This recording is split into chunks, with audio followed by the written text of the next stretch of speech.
नमस्कार, आप देख रहे हैं सिटी तहलका और फिलहाल हम खड़े हैं हैदराबादी हॉस्पिटल में, जहां पर आज इस कोरोना की जंग एक तरफ चल रही है तो दूसरी तरफ जो नर्सिंग स्टाफ है वो धरने पर बैठने मजबूर है। आखिर ऐसा क्यों हुआ, जहां एक तरफ सरकार के पास जहां स्टाफ कम है तो दूसरी तरफ कोरोना की इस जंग में अपनी भूमिका निभा रहे नर्सिंग स्टाफ को क्यों आखिर धरने पर बैठना पड़ा, इसके बारे में हम जानने का विस्तार से जानकारी लेंगे। नर्सिंग स्टाफ हमारे साथ हैं, उनसे पूछने का प्रयास करें आज क्यों धरने पर बैठे हैं, क्या कारण? भैया 4 साल से हमारा इंक्रीमेंट रोक रखा है।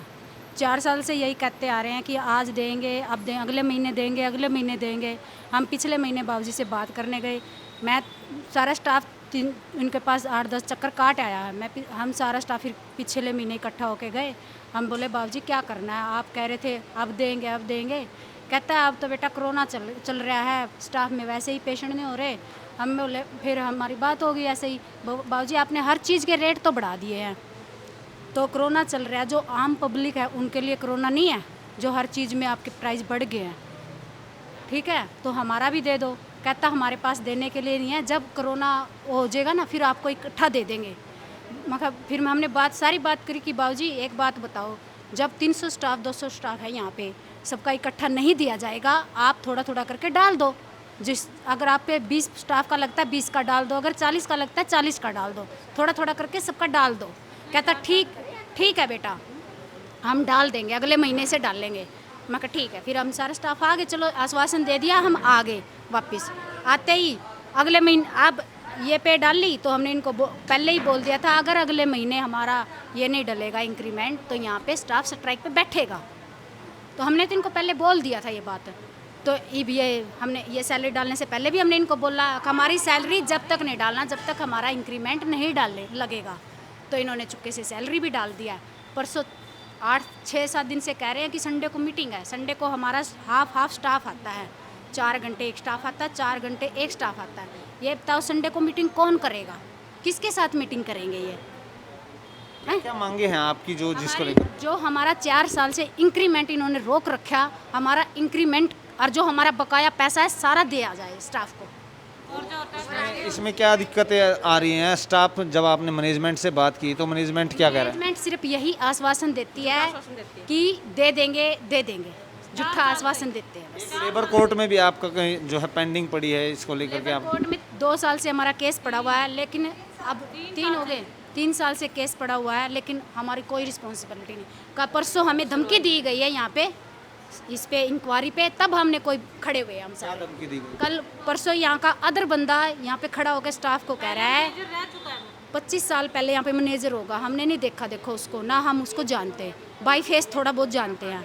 यहाँ खड़ा होकर कहता है कि स्टाफ कहीं तक भी जा लियो, हमने स्टाफ के हर जगह से हाथ काट दिए हैं, देखेंगे स्टाफ क्या कर देगा। अगर स्टाफ स्ट्राइक पे बैठेगा तो जो स्टाफ सामने आएगा सबको नोटिस दिया जाएगा और सबको गेट से बाहर निकाला जाएगा यहाँ से, ठीक है? क्योंकि हैं वो आरोप भी लगातार लगाए जा रहे हैं। नर्सिंग स्टाफ में हमारे साथ और भी मेंबर हैं, उनसे भी जानने का प्रयास करें किस तरह की परेशानी आ रही है लॉकडाउन के दौरान आपको।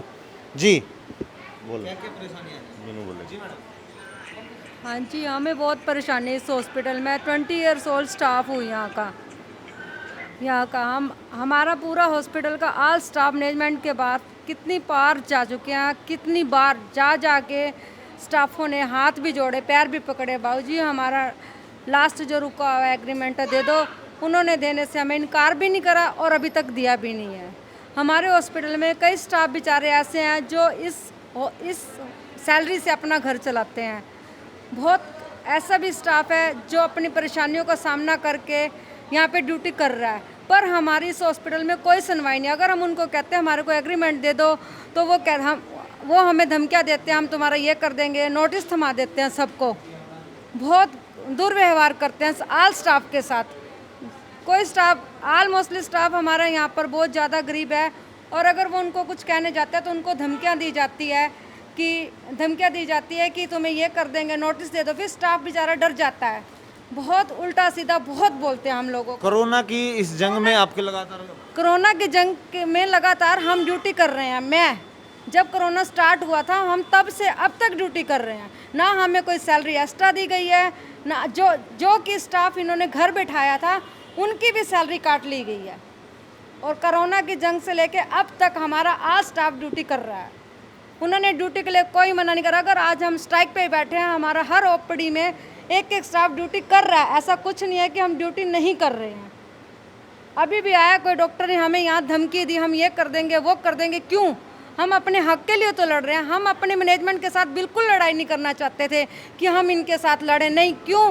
क्योंकि हमने यहीं से खाना है, यहीं से कमाना है। पर उन लोगों ने हमें मजबूर किया। अदर बंदा आके यहाँ पर हमें कुछ कुछ बोल के गया। कौन है वो अदर बंदा? यहाँ लाया जाए हमारे सामने। यहाँ पर जो धमकियों की बात भी आ रही है, जब से नर्सिंग स्टाफ यहाँ पर उन्होंने कहा कि उनको इंक्रीमेंट और उनकी सैलरी समयबद्ध नहीं दी जाएगी, तो वहाँ पर क्या नाम है, इनको लेकर के फिर से धमकियां भरे भी यहाँ पर जो लोग हैं यहाँ धमकी दे करके गए हैं, इनका आरोप है। दूसरी तरफ एक बात और स्पष्ट हो जाती है कि जहाँ लॉकडाउन के दौरान कोरोना वॉरियर्स की जहाँ पर ज़रूरत थी, आज वो अपनी ड्यूटी देने के बाद भी खुद की तनख्वाह के लिए वंचित हैं, जिसको लेकर मजबूरन आज हैदराबादी हॉस्पिटल स्टाफ ने धरना प्रदर्शन किया। अब देखना यह दिलचस्प होगा कि यहाँ की जो कमेटी प्रबंधक जो हैं यहाँ पर, उनकी मांगों को किस तरह से मांगते हैं, या फिर इनका जो स्ट्राइक है वो आगे निरंतर रहेगी। आगे का क्या रवैया रहने वाला है यह देखना बड़ा दिलचस्प होगा। सहयोगी धर्मवीर सहरावत के साथ जितेंद्र अहलावत, सिटी तहलका, पानीपत।